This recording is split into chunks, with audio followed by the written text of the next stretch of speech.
4.1 et nous allons vous présenter l'analyse de notre hôtel de Good Life Hacienda et Spa pour Helsinki. Concernant la situation initiale de notre hôtel, The Good Life Hacienda et Spa est un établissement avec une capacité de 250 chambres, dont 200 standards et 50 premium. Pour les infrastructures, notre hôtel possède un restaurant avec 125 places, ainsi qu'un bar avec une capacité de 50 sièges. Il y a également une salle de conférence qui peut accueillir jusqu'à 200 personnes, ainsi qu'une salle d'exercice et une petite piscine extérieure. Les infrastructures n'ont pas été rénovées depuis l'ouverture de l'établissement il y a 8 ans. En effet, les rénovations qui étaient prévues il y a 2 ans ont dû être reportées en raison du déclin de l'économie et de l'absence de fonds propres. Les segments qui composent le marché sont les suivants: business, leisure, tour, contract, large et small group. D'après divers rapports mis à notre disposition, nous pouvons observer que la performance de notre hôtel est en déclin dans 3 catégories: le taux d'occupation, l'ADR et le GEP. En effet, si nous analysons le taux d'occupation, celui-ci a baissé de 78% à 54%. Pour l'ADR, il a baissé de $180 à $160 et le GEP de 31% à 17%, et tout cela en seulement 2 ans. L'autorité du tourisme et l'association hôtelière ont triplé le budget promotionnel pour les clients leisure, ce qui représente une opportunité pour notre hôtel d'attirer ce segment de marché. Concernant le premier trimestre, nous avons commencé par appliquer des prix en accord avec notre stratégie, à savoir une stratégie d'écrémage. Ainsi, pour le mois de janvier, nos prix sont supérieurs à ceux du marché, avec un ADR à $243, un index AERI à 1,05, mais le RevPAR de $83 est fortement influencé par notre taux d'occupation relativement faible, qui est de 42,3%. Concernant le mois de février, nous avons pris la décision de ne pas changer les prix, car cela ne nous semblait pas nécessaire en basse saison. Notre décision fut récompensée par une augmentation de tous nos indices. En effet, l'ADR a subi une augmentation de 12% en février, passant ainsi de $273 et par conséquent, l'ARI a subi une augmentation de 0,07 points. Le RevPAR lui aussi a rencontré une amélioration, atteignant ainsi $91, dû à une légère augmentation du taux d'occupation. Notre ADR est légèrement descendu au mois de mars, mais notre décision de refuser le groupe a fortement influencé notre taux d'occupation, qui s'est vu augmenter jusqu'à atteindre 49,78%. Stimulant ainsi le RevPAR désormais de $105. Cette diminution de l'ADR est la conséquence directe de notre décision de baisser tous nos prix de 10%, excepté ceux des groupes, car nous voulions limiter les réservations de ces derniers. Concernant le marketing du premier trimestre, nous avons décidé dès le début du mois de janvier d'orienter notre stratégie marketing afin que celle-ci touche le segment Transient et que ceux-ci effectuent leur réservation directement via le site de l'hôtel. En effet, nous avons délibérément choisi d'allouer un budget plus conséquent afin d'attirer notre segment de marché cible, et ce, de manière directe afin d'éviter de payer des frais de commission au moment de la réservation. Nous avons également, dès le début de notre exercice, investi dans des services marketing tels que le Loyalty Programme, Public Relations Agency, Performance Benchmarking Service, Guest Response Service, Hotel Website, E-Commerce Service. De ce fait, nous avons délibérément alloué un budget faible pour le marketing destiné aux groupes et discounted. Notre budget marketing pour le premier trimestre était de $71 000, soit 3% de notre chiffre d'affaires trimestriel, ce qui n'était pas assez élevé, en témoigne notre taux d'occupation de 49,7% à la clôture du mois de mars. Concernant le channel management, pendant le premier trimestre, nous avons décidé de tester notre distribution en nous concentrant tout de même sur une distribution directe et une répartition plus ou moins égale dans les autres canaux de distribution, à l'exception du segment All Sales. Concernant l'investissement et la réputation lors du premier trimestre, avant notre intervention au sein de l'hôtel, ce dernier possédait déjà un parking, un système de nettoyage à sec ainsi que des chambres équipées.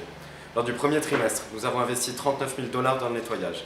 Nous avons également décidé d'investir dans un fitness afin d'augmenter la qualité des services offerts et de se différencier des autres hôtels déjà présents sur le marché. Cette action nous a demandé un investissement de départ de $350 000 et nous rapporte $6 000 par mois. Afin de rendre le séjour de nos clients le plus confortable possible, nous avons également décidé de mettre en place un système de valet parking et un travel tour desk qui nous ont coûté $26 000 d'investissement initial et qui nous ont rapporté $2 400 par mois. Par la suite, afin de faire correspondre la qualité de nos services avec la clientèle visée, c'est-à-dire le segment Transient Premium, nous avons implanté un bureau de change ainsi qu'un service de conciergerie et la possibilité de faire un check-in ou check-out express.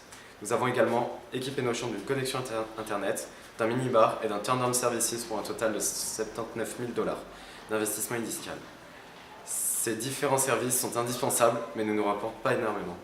Malgré ces investissements, notre réputation en management est passée d'une satisfaction minimum de 56% en janvier à seulement 49% en mars. En résumé, nous avons préféré investir dans des services et infrastructures nouveaux au détriment d'investissements de base pour la rénovation des infrastructures déjà existantes avant le début de notre exploitation. Ainsi, ce phénomène explique la baisse de la satisfaction minimum. Concernant le trimestre 2, celui-ci fut stable au niveau des prix pour notre hôtel. Nous n'avons effectué aucun changement de prix depuis le mois de mars. Notre ADR s'est rapproché de celui du marché en avril, se situant alors à 251 $, et la conséquence directe fut la baisse de notre ARI, atteignant ainsi 0,99. Le taux d'occupation de 54,57% a entraîné encore une fois une progression de notre RevPAR de 10 $, désormais se fixant à 115 $. Une très légère progression de nos indices fut observée en mai, à savoir un ADR de 251 $, un ARI de 1 et un RevPAR de 119 $.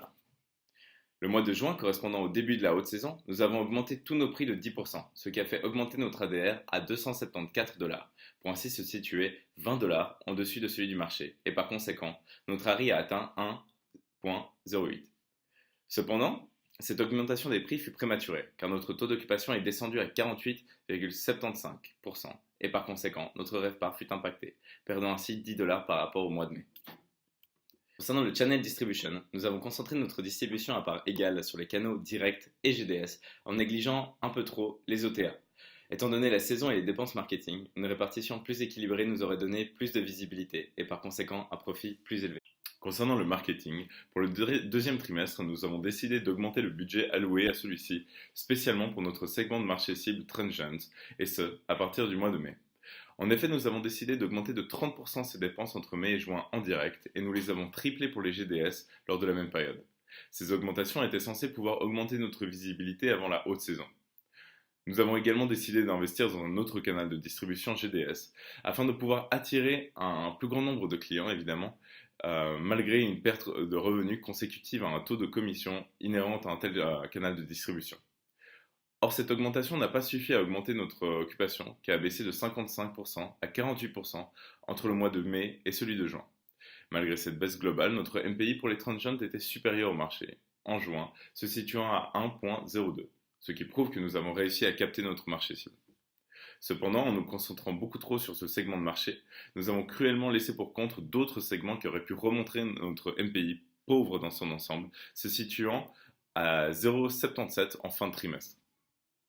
Bien que notre revenu global ait augmenté significativement entre le premier et le deuxième trimestre, plus que doublé, passant de 2 millions à 4 200 000, nos dépenses marketing n'ont pas augmenté en conséquence, alors que nous aurions dû les doubler pour rester efficaces.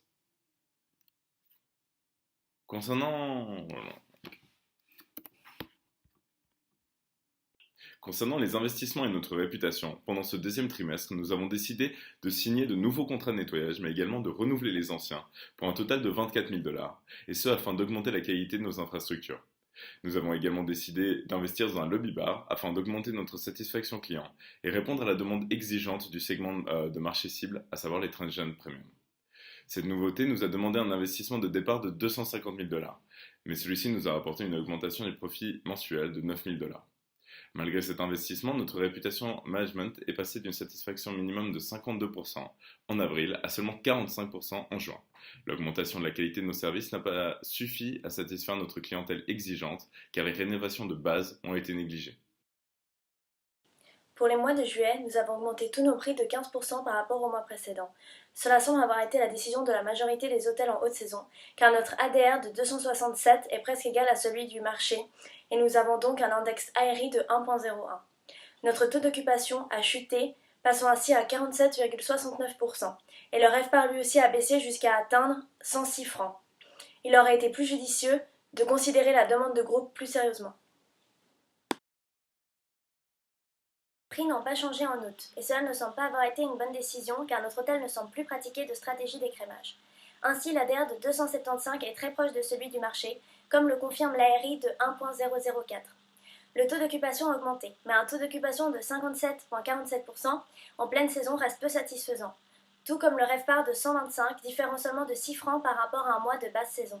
En septembre, les prix ont baissé de 10% en raison de la fin de haute saison.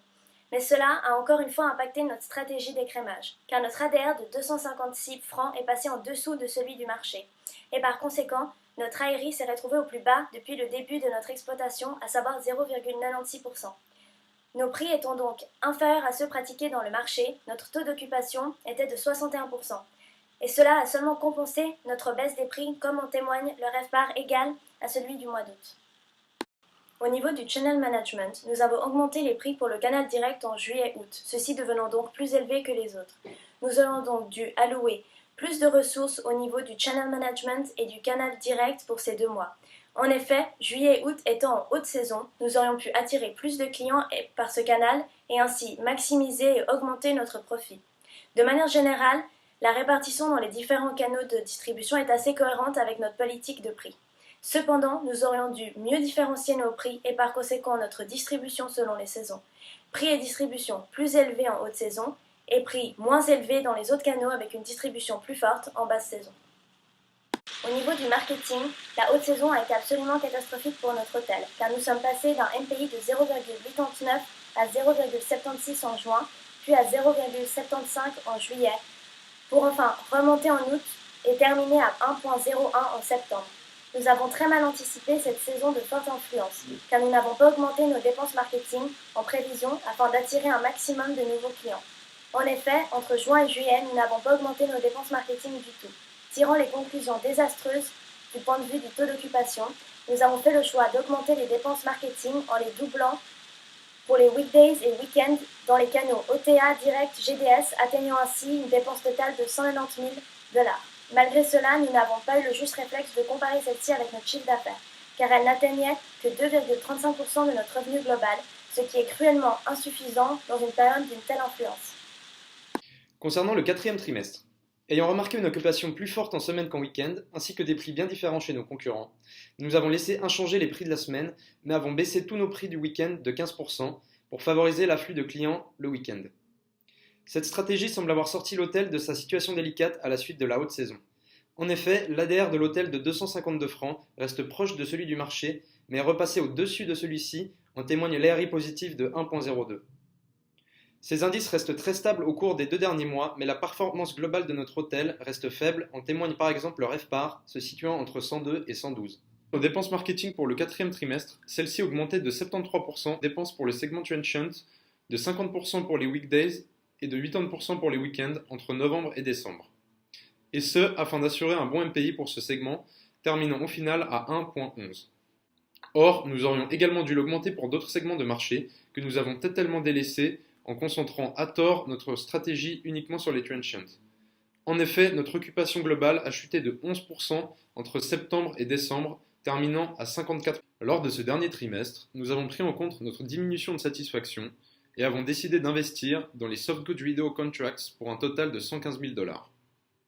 Nous avons également ajouté un lobby kiosque et de la musique d'ambiance dans l'espoir d'ajouter une valeur à l'hôtel. Mais malheureusement, cette stratégie n'a pas payé et notre réputation a chuté d'une satisfaction minimum de 52% en octobre, ce qui est plutôt satisfaisant, à une satisfaction minimum de 39% en décembre, ce qui est très insatisfaisant. À la fin de ces 4 trimestres, nous pouvons remarquer que malgré nos efforts, et la satisfaction moyenne de nos clients a chuté. En effet, nous sommes passés d'une satisfaction moyenne de 69,1% en janvier à seulement 52,2% en décembre. Dans l'analyse globale des parts de marché par segment, au cours de l'année, nous avons pu constater que notre stratégie initiale d'écrémage a été en grande partie respectée. En effet, notre marché cible visait essentiellement une clientèle transient premium. En observant les données sur l'année, nous constatons que ce segment représente notre part de marché la plus importante en week-ends, soit près de 10,76%. Cependant, ce segment a échoué lors des weekdays, se situant en 3e position avec 11,29% de part de marché. De plus, notre stratégie visant le transient premium n'a pas été respectée en weekdays car le segment package représentait la part de marché la plus importante avec une moyenne annuelle de 12,56%. Cependant, nous sommes satisfaits quant aux résultats des small et large groups. En effet, notre but principal était de limiter les réservations de ces derniers, ne correspondant pas avec le concept haut de gamme de notre hôtel, et cet objectif a été atteint. Les réservations groupes représentent les parts de marché les plus faibles en semaine et en week-ends, soit une moyenne des parts de marché de 3,18% pour les small groups et 6,41% pour les large groups. Ces résultats s'expliquent par notre refus d'accepter les groupes pour chaque RFP tout au long de l'année, et ce sans concession. Nous étions dans l'incapacité de leur accorder un tarif de groupe en accord avec notre politique de prix sans que cela impacte l'image de notre hôtel. En effet, nous avons eu peur de la perte de goodwill chez les clients individuels par la présence de groupes de plus de 100 personnes au sein de l'hôtel. Cette décision nous a visiblement impacté de manière négative car nous avons négligé la performance financière de notre hôtel. De manière générale, la répartition dans les différents canaux de distribution est assez cohérente avec notre politique de prix. Cependant, nous aurions dû mieux différencier nos prix et par conséquent notre distribution selon les saisons. Prix et distribution plus élevés en direct en haute saison et prix moins élevés dans les autres canaux avec une distribution plus forte en basse saison. Concernant la performance financière de notre hôtel, nous constatons que le GOP, le revenu total ainsi que le profit net suivent la même tendance de janvier à décembre. En effet, ces améliorations en infrastructure se traduisent en satisfaction client. Concernant notre positionnement vis-à-vis du marché, notre MPI est de 89, donc bien inférieur à la concurrence. Toutefois, notre ARI au mois de mai est de 110, ce qui nous a permis d'obtenir un RGI de la moyenne du marché. Deuxièmement, nous constatons une baisse de notre GOP de mai à juillet due à une faible baisse de notre taux d'occupation de 8%, ainsi qu'une diminution de notre RevPAR par rapport au mois de mai. Notre baisse de taux d'occupation s'est nettement fait ressentir sur le marché puisque notre MPI a chuté de 13 points pour atteindre 75% au mois de juillet. Cela s'explique principalement par une politique de prix plus élevée que la concurrence. En effet, notre ARI est supérieur au marché de 6 points. Par conséquent, notre taux d'occupation accompagné de notre politique tarifaire a engendré une forte baisse de notre RGI. Troisièmement, nous constatons une forte hausse de notre taux d'occupation de 13%, accompagnée d'une légère baisse de notre ADR de 20 points. Cela nous a permis d'obtenir un GOP et profit net légèrement plus élevé qu'en juillet. Concernant notre positionnement sur le marché, c'est seulement en septembre que nous avons réussi à obtenir un MPI supérieur au marché en sacrifiant notre ARI avec une baisse de nos prix. Cela nous a permis de voir notre RGI drastiquement augmenter par rapport à juillet. Enfin, d'août à décembre, nous remarquons une baisse de notre revenu total, GOP et profit net.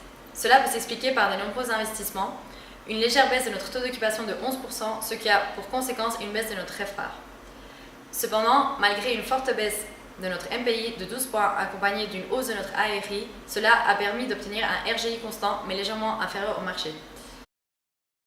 Nos recommandations pour le court terme sont les suivantes. Premièrement, afin de respecter notre stratégie d'écrémage, notre hôtel devrait garder un prix moyen supérieur au marché, mais sans négliger notre taux d'occupation, ce qui a engendré une baisse de notre MPI. Deuxièmement, de manière générale, la répartition de nos prix dans les différents canaux de distribution est assez cohérente avec notre politique de prix. Cependant, il faudrait mieux ajuster les prix appliqués dans les divers canaux de distribution selon la saisonnalité. Pour ce qui est des recommandations à long terme, il est indispensable de rénover toutes les infrastructures qu'il y avait initialement dans l'hôtel. Malgré le coût élevé que vont représenter ces rénovations, il est important de les entreprendre afin que l'hôtel conserve une image haut de gamme. Avec des fonds suffisants, nous prévoyons également d'ouvrir un spa dans le but d'attirer le plus d'individuels premium léger possible et également afin d'être en lien avec le nom de notre établissement de Good Life Hacienda et Spa. Pour finir, nous suggérons à l'hôtel de revoir sa stratégie afin d'attirer des groupes business. En effet, étant donné que 12 nouvelles compagnies se sont installées dans la région, une clientèle MICE représente un segment de marché intéressant.